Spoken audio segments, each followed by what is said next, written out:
Olá, sou a professora Manuelina, dirigente municipal de educação do município de Costa Rica, Mato Grosso do Sul e vice-presidente da Undime Nacional.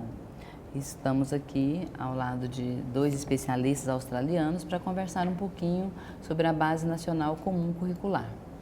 Ao meu lado estão Tracy e Phil. Phil tem uma extensa experiência em educação como diretor de escola, coordenador e gestor municipal. Supervisionou a implementação de inúmeras políticas públicas nas áreas de educação infantil, educação rural e aborígene. Iniciativas que incluíram o ensino à distância e programa de aumento do número de pré-escolas e de redução do tamanho das classes. Tracy tem 25 anos de carreira, durante as quais desenvolveu e implementou currículos para diferentes etapas, educação infantil, fundamental, médio e superior, em diferentes níveis, municipal, estadual e nacional. Trabalha como consultora de redes e escolas para estratégias de implementação de currículo e como consultora de estratégia de governo. Phil, como é organizada a oferta de matrículas de educação infantil na Austrália e para que faixa etária? Obrigado pela pergunta e obrigado por ter nos convidado aqui para responder essas perguntas muito importantes. Na Austrália, nós temos 8 estados e territórios, então temos bastante amplitude em termos de educação infantil, mas especialmente até 5 anos de idade, as crianças tendem a estar no que nós chamamos de uma experiência de escola privada. Nós temos um último ano, antes do que nós chamamos de pré-escola, antes da escola fundamental, e o primeiro ano, que nós na verdade chamamos de kindergarten, que é uma equivalente à pré-escola, e isso varia um pouco no país inteiro, e aí começa a educação formal. Tracy, como o currículo australiano para a educação infantil está organizado e qual que é a maior preocupação com referência à garantia da aprendizagem das crianças nessa etapa? A educação infantil na Austrália, como disse o Phil, é informal. É antes do que nós chamamos da fundação curricular, ou que nós chamamos de kindergarten, ou que é equivalente à pré-escola. E isso acontece normalmente nos centros que cuidam de crianças, nas pré-escolas, e muitas vezes não seguem um currículo formal, mas prepara as crianças para o começo de alfabetização, para estarem preparados para a escola quando eles começarem a escola quase entrando aos 6 anos de idade. E se eu puder acrescentar? Eu posso acrescentar algo também a isso. Existe um marco nacional para os primeiros anos, chamado de marco de forma intencional, porque nos dá uma descrição geral dos tipos de descrições que as crianças, antes de iniciar a escola, deveriam vivenciar. Nós chamamos de becoming, ou seja, está se tornando. Aliás, belonging, pertencendo, ser e se transformar. Ou seja, trata-se de ser bem-vindo a uma experiência de aprendizagem, para ser quem eles são como indivíduos e se transformando no sentido de preparação para a escola. Tracy, quais são as melhores práticas internacionais dessa etapa? Aonde você... Na etapa da educação infantil, as práticas, quais são as melhores práticas? Acho que o Phil pode responder melhor. Essa é a área dele, é mais educação infantil do que a minha. Bom, existem diferentes abordagens. Claramente, existem diferentes pontos de vista em relação ao que deveria ser a melhor experiência. Existem aqueles extremos que dizem que trata-se basicamente de cuidado e muito pouco, na verdade, em termos de desenvolvimento intelectual. E outros dirão, não, é, na verdade, preparo para a escolarização. O meu ponto de vista, do que eu já vi pelo mundo inteiro, os melhores exemplos têm um equilíbrio desses dois aspectos. Um reconhecimento de que a criança individual e o que essa criança individual traz para as experiências, isso é muito importante, mas também Considerando a gama de jovens, de crianças que vão estar num centro de aprendizagem, é necessário também desenvolver as suas capacidades e desafiá-los, assim como você faria quando a criança já está na escola. Você quer desafiá-los para que eles possam avançar, porque essencialmente essa é a parte da experiência que é interessante também. E então a prática de ensino nos primeiros anos trata-se muito de realmente acertar esse equilíbrio em termos de permitir a criança a ser quem ela é, a se envolver em experiências baseadas em jogos, em brincadeiras, mas também participando junto com eles, fornecendo desafios pelos materiais que são incluídos, pelos tipos de perguntas que são feitas, pela forma em que os espaços de aprendizado são organizados, como você mistura os alunos. Tudo isso, em combinação, ajuda a preparar aquela criança não somente para viver agora, mas também preparando ela para quando eles de fato entrarem no sistema escolar. Existe um ditado que nós usamos na Austrália que não é somente a questão da criança estar preparada para a escola, mas também a escola precisa estar preparada para a criança. Então, temos que acertar todo esse equilíbrio aí. Vamos para a alfabetização. Phil, como o currículo australiano aborda a alfabetização e o letramento matemático e científico nos anos iniciais do ensino fundamental? Existe um aspecto muito importante de aprender e as normas que existem relacionadas a isso. Damos prioridade à alfabetização e letramento. Nós temos um currículo amplo, mas o tempo que nós esperaríamos que os professores se dedicam dentro da sala de aula será em torno de alfabetização e letramento matemático e aprendizagem. Temos a linguagem do nosso país, claro, a língua do nosso país é inglês, esse é o veículo principal para qualquer tipo de letramento, mas nós também reconhecemos que qualquer das áreas, qualquer uma das disciplinas, eles têm seu próprio letramento, sua linguagem singular, que os jovens têm que aprender. E a matemática é a casa do letramento matemático, mas existem alguns aspectos relacionados a outras ciências naturais também. A questão-chave para nós, quando estamos falando sobre alfabetização e letramento, é os primeiros anos da escola, ou seja, a estrutura da linguagem, as características da linguagem, acertar os elementos nessa aprendizagem de linguagem. Tudo isso é muito importante. Aprender os sons, as estruturas das combinações de letras, tudo isso é uma habilidade fundamental. E nós damos bastante tempo, alocamos bastante tempo para isso. Nós também reconhecemos que o vocabulário é muito importante. Possivelmente, o que eu deveria ter mencionado antes, com relação aos primeiros anos, se você tiver como fazer uma diferença significativa para uma criança no desenvolvimento do seu nível de alfabetização, ao ponto de que quando eles começarem a escola, eles terão sucesso na aprendizagem de alfabetização, de ler e escrever, seria ela aumentar o seu vocabulário. Quanto mais palavras que uma criança conhece, então esse sistema, com a produção da linguagem, quando eles estão falando e também escrevendo e ortografia, nós damos realmente muita ênfase a aprender a língua, a estruturas, aspectos estruturais da língua, nos primeiros 2 a 3 anos de escolarização. E nós acreditamos fundamentalmente que uma vez que você tem essa boa base de alfabetização, isso vai ajudar com todas as outras áreas, porque todos têm uma demanda de letramento, digamos assim. E o equivalente a isso seria a área específica da matemática, ou seja, ter o aspecto mais básico e um entendimento profundo daquela base. O que nós entendemos é que nós queremos que os jovens tenham aquele feeling que existe com relação aos números. Ou seja, quando a matemática começa a ficar bem mais complexa, bem mais abstrata, eles, na verdade, já têm aquele bom conhecimento da área. E isso não é simplesmente baseado em memória. Ok. Tracy quer comentar sobre as melhores práticas de letramento? Internacionalmente, Sim. muitos países são conhecidos pelos altos níveis de alfabetização e letramento e as ótimas práticas. A Austrália é um deles, Nova Zelândia também, Ontário, Finlândia. Esses são alguns que vieram à mente.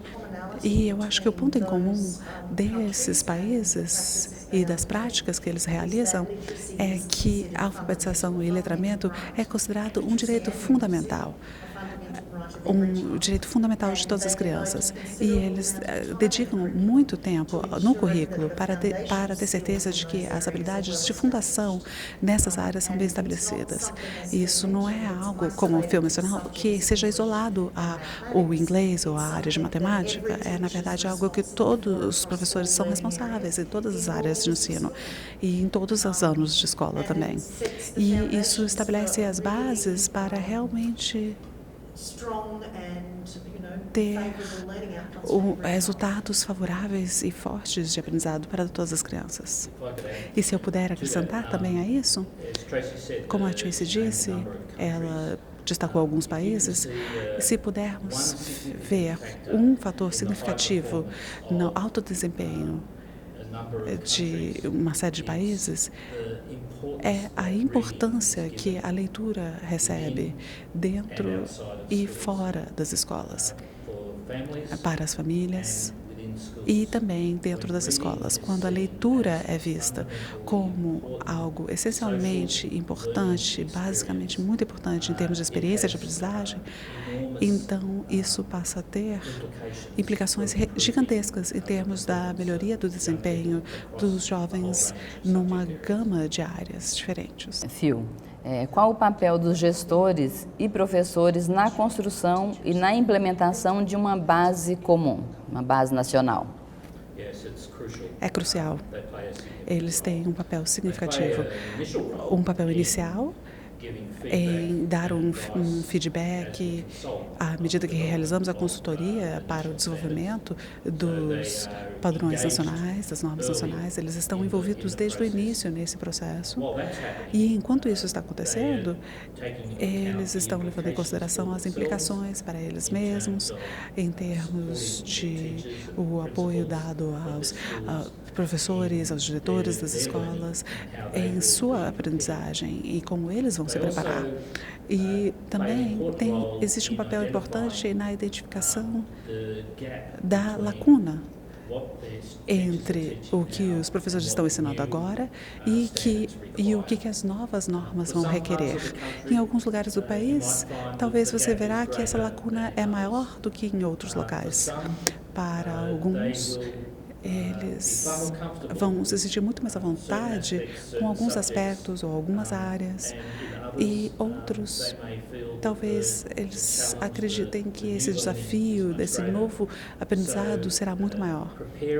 Então, esse preparo, essa capacitação para os professores nessas áreas é muito importante.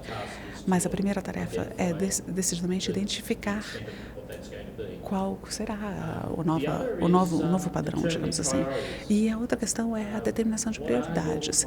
Quais são as prioridades no nível local, em termos das normas e também das suas padrões, das suas prioridades locais, que cada um tem e são importantes. Pelo que eu entendi, os padrões de aprendizagem que foram elaborados, é necessário que haja um espaço disponível para as prioridades locais. Então, para os nossos administradores, eles estão examinando tanto as suas próprias prioridades e como dar continuidade e apoiar isso, ao mesmo tempo introduzindo os novos padrões e como eles vão, aos poucos, incluir estes. Talvez seja necessário 1 ou 2 anos, ou talvez seja necessário que os professores tenham uma experiência maior simplesmente na leitura do material, antes de fato que se espere que eles comecem a avaliar os alunos com base naquele material. Então, isso varia de país a país, dependendo das suas circunstâncias atuais, mas todos têm um plano de implementação. Todos claramente estão coordenando isso com os seus professores. Nós já agora estamos no processo de 4 anos de implementação no nosso currículo. E A essas alturas, nossos estados e territórios já estão ensinando o currículo plenamente. Ok. Tracy, como as escolas australianas se prepararam para implementar a base? Normalmente, na Austrália, o que tem acontecido até o momento é que as escolas tiveram pelo menos um ano para se familiarizar com o currículo.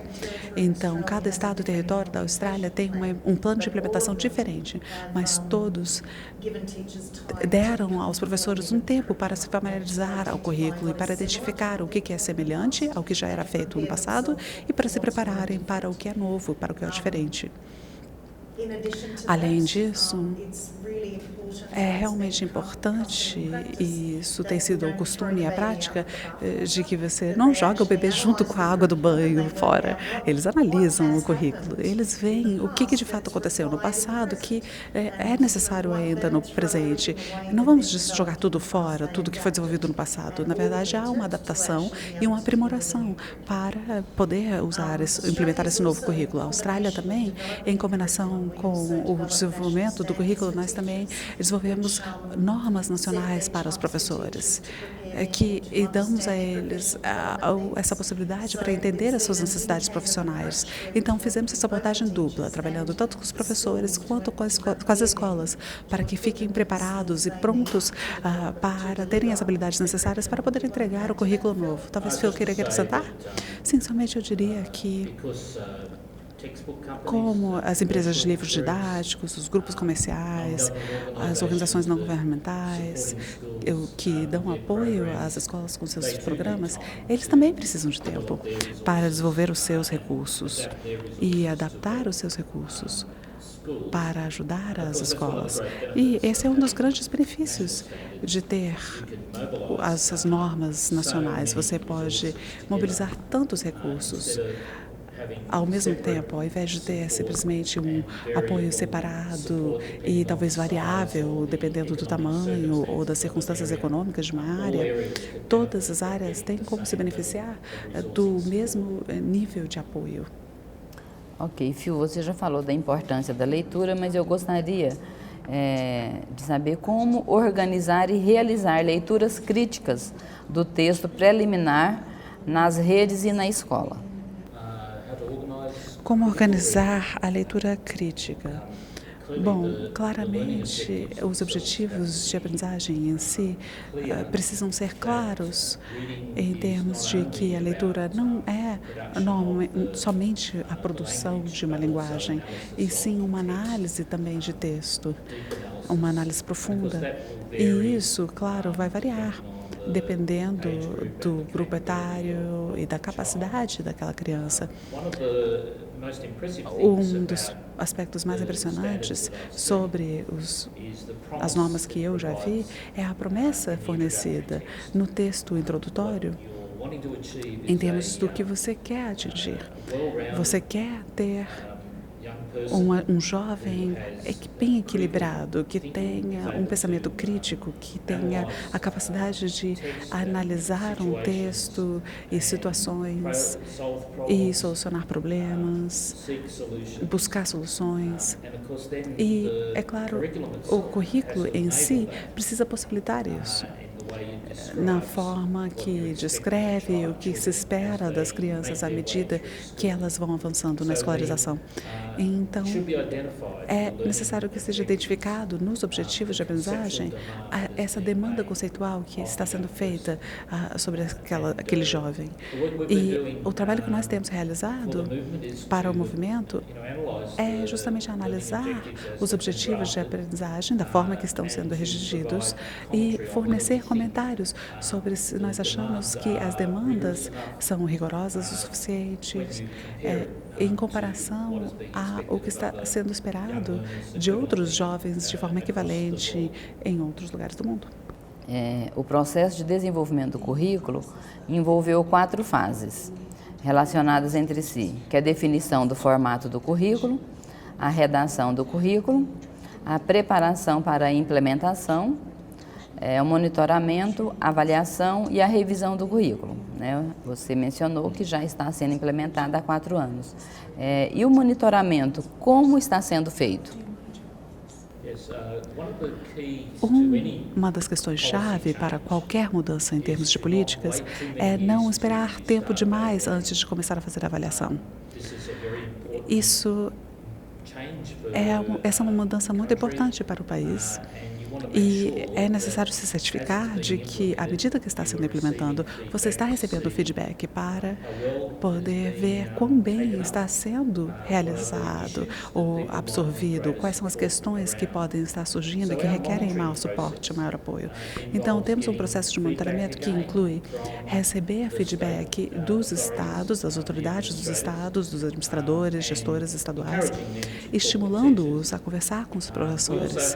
Nós também temos no nosso site, o nosso currículo é eletrônico, está online, não é uma versão impressa, então as pessoas acessam pela internet, eles têm como fazer comentários, eles têm como responder e comentar o que eles estão achando, o que eles acham que pode ser errado ou o que pode ser aprimorado. Nós coletamos toda essa informação, nós examinamos o que está acontecendo pelo mundo inteiro em termos dos desenvolvimentos que estão sendo feitos no mundo todo, então nós continuamos estabelecendo os referenciais em termos de como o nosso currículo é comparado a outros países. Também aproveitamos muito a pesquisa. Uma das coisas maravilhosas de ter universidades trabalhando conosco nesse tipo de implementação curricular é que temos as perguntas maravilhosas que surgem dos seus próprios alunos ou deles mesmos sobre como essa melhoria está acontecendo, como isso está sendo absorvido, como o aprendizado está acontecendo para os professores também,